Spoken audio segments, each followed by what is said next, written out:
我而家喺寶山道，呢度就係山頂最高嗰條線啦。我哋會睇呢個外形好獨特嘅建築。寶山道23號嘅寶峰，單棟個只有16戶，戶戶都超過3700尺，最大面積係7200幾尺，全部都係4房同埋5房嘅大平層。你可以見到個外立面都係大理石黑色嘅框邊窗，睇上去就好鬼型格同埋歐式風格，佢真係襯得起個貴氣。最近都成交咗幾間，間間都超過5萬蚊尺㗎。我哋上去睇下。入到大堂有一種金碧輝煌嘅感覺，總數16戶大宅，最高都係10樓。樓以下係1層2戶，8至10樓就1層1戶，感覺就將一間洋房壓成個平面展示俾大家。呢間屋係超級巨型，4143尺，露台闊係3米，長係7米3，等於人哋一個廳擺咗喺露台嘅，望出去居高臨下，景觀又相當良好喎。前面就蘇和道，再往前就係香港大學，望出去就成個青衣、荃灣、青龍頭嗰邊海景。你見到所有趟門可以完全趟開，趟完之後露台就變成廳嘅其中一部分，做到內外聯動，人經入室。老闆，歡迎翻到嚟你屋企，呢度就係你嘅私家落地，喺呢度撳 lift，咁就有部 lift 上嚟，一梯一戶。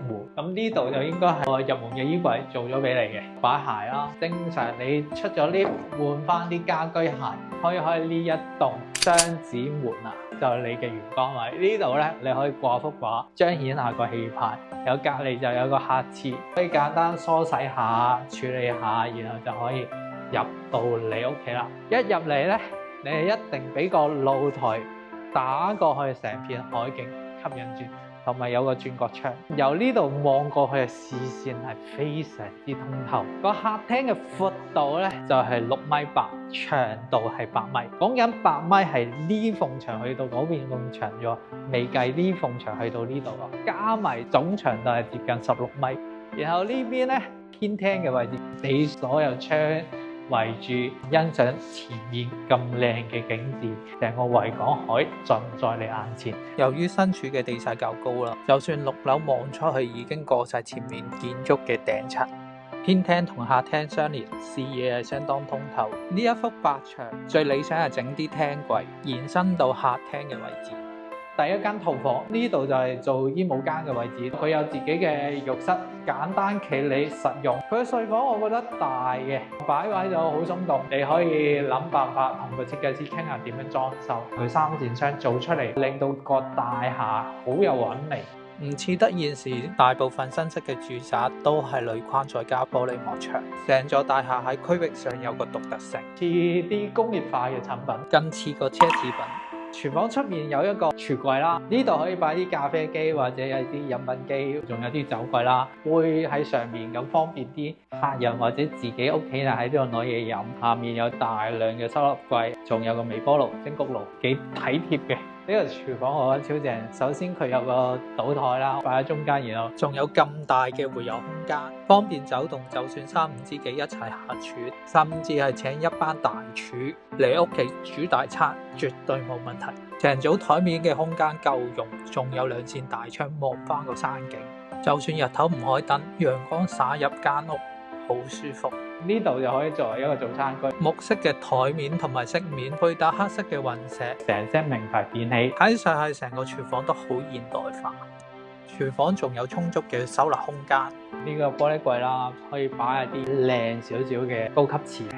工人房呢邊都有一個 pantry 嘅空間，我估最主要作為工人嘅工作空間。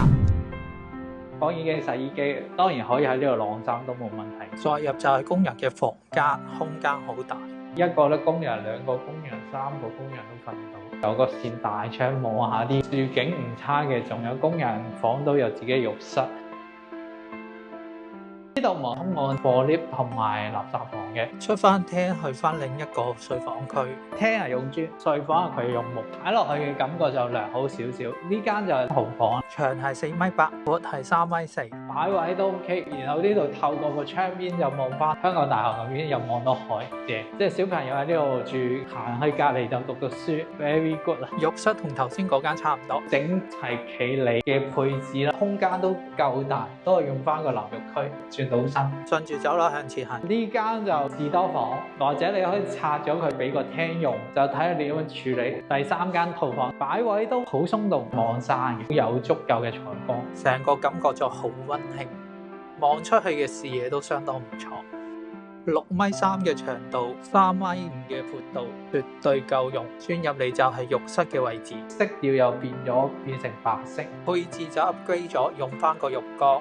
都靚仔嘅，整體嚟講，我自己幾中意咯。開你嘅子母大門，入到你嘅主人房，呢個位置就係你嘅衣帽間或者書房，睇下你點樣設計啦。成個空間好大，再入呢，就係你嘅主人房啦。長就5.3米，闊就4.7米，好大嘅空間，同埋1、2、3三扇窗，兩扇就望山，一扇就望海，景觀上都滿足到戶主嘅唔同需求啦。有個框咗個景，睇上去就好似睇緊幅畫咁。主人嘅浴室豪宅嘅面面圖真係好奢華，銀色嘅潔具收納量，同埋佢做晒3分離貴妃缸，攤住喺度望住海沖涼。